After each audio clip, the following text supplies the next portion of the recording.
I'm Austen. It's my wife Louise. We're married going on for 41 years. Been at Norwegian Settlers for how long? 26 years. 26 years we've been at Norwegian Settlers.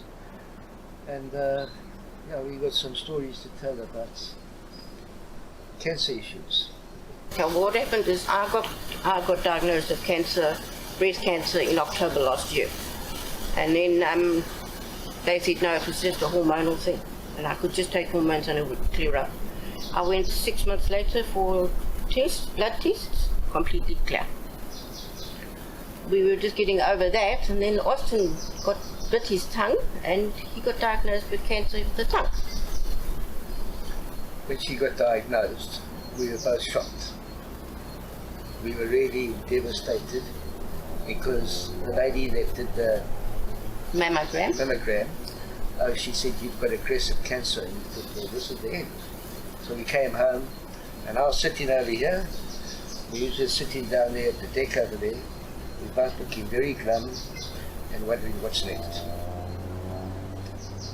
About 50 minutes later, she came back here and she said, you know what?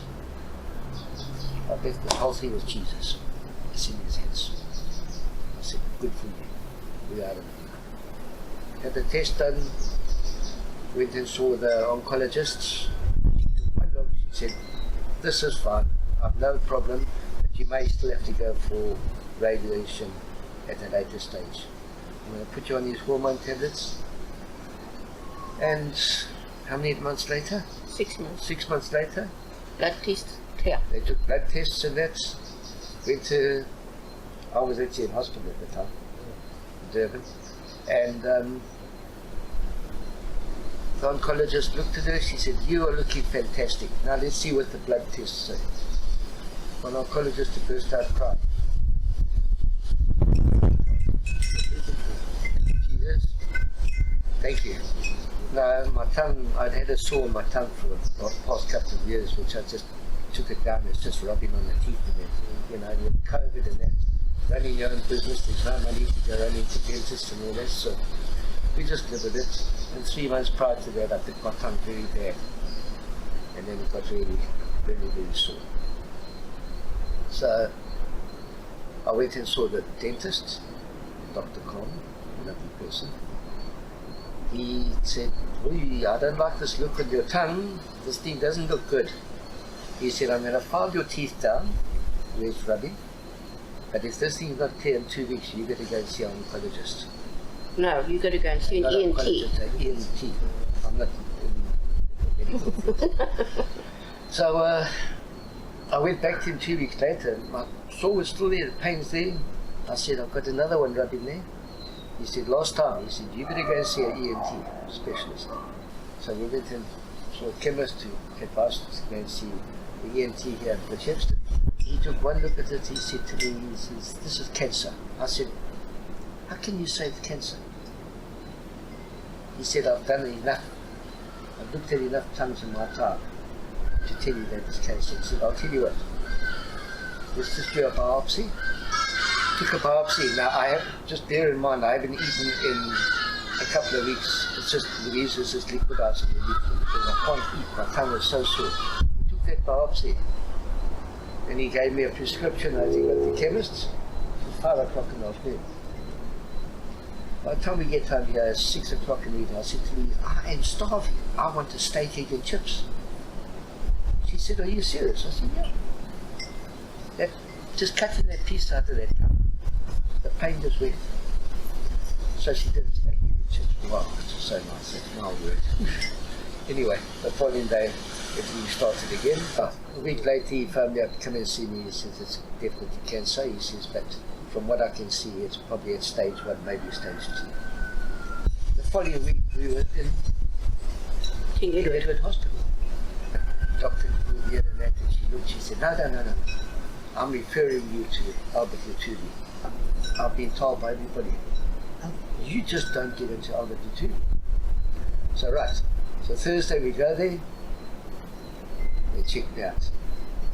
Go head to toe, check me out and everything else. And I had to end up at the oncologist ward. They had a team of doctors there. The doctor said, we're going to have to operate on your tongue. We're going to have to cut part of your tongue out. And the one specialist stepped forward and he said, look, he said, yes, now we can do a wrap. Now I'm thinking wrap. Maybe you're going to unwrap my tongue and cut the thing out and wrap it up again. And so that was fun. And then we went back to ENT. Doctor said, I'll contact you on Monday. Phones Monday, and he says to Louise, Only end of May. only end of the 29th of May can we operate. No. Dr. Khan said that this has got to be done urgently, and The panel of doctors panel of said doctors said this within has the got to be week, done urgent. within the month. That was Monday. Thursday afternoon, I get a call. Got to be in Albert de Tudy, 7 o'clock tomorrow morning. Oh my word.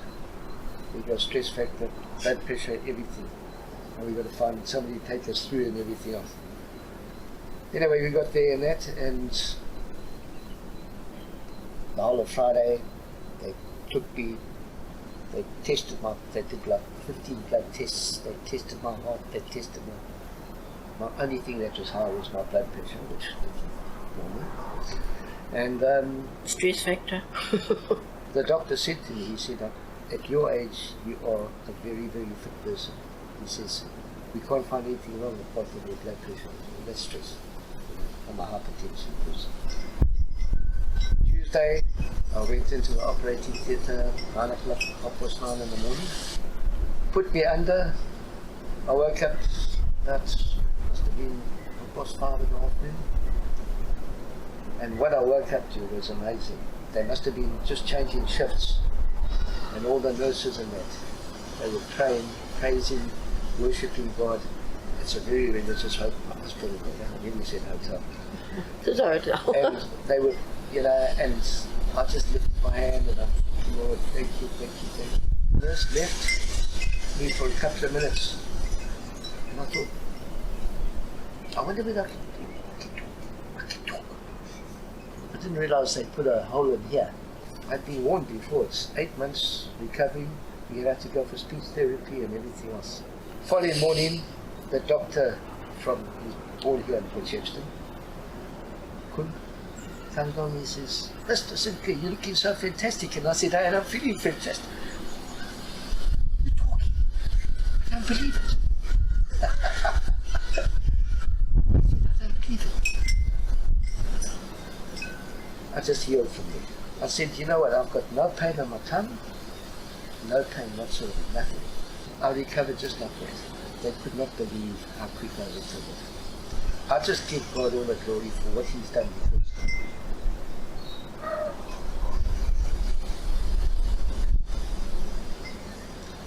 I said to him in the beginning, I said, this is out of my hands, Lord. It's in your hands. Whatever happens, if you're going to take my life now, doesn't matter. But if you're going to save me, thank you. And I sailed through that thing. The nurses and that, they just could not believe how quick I healed. And one nurse came along and she said, good evening, Mrs. Sinclair, the man without fear. People need to know that if you live by faith, God will not forsake you. He won't walk away from you. And it's being a Christian, having faith, being positive. You've got to have a positive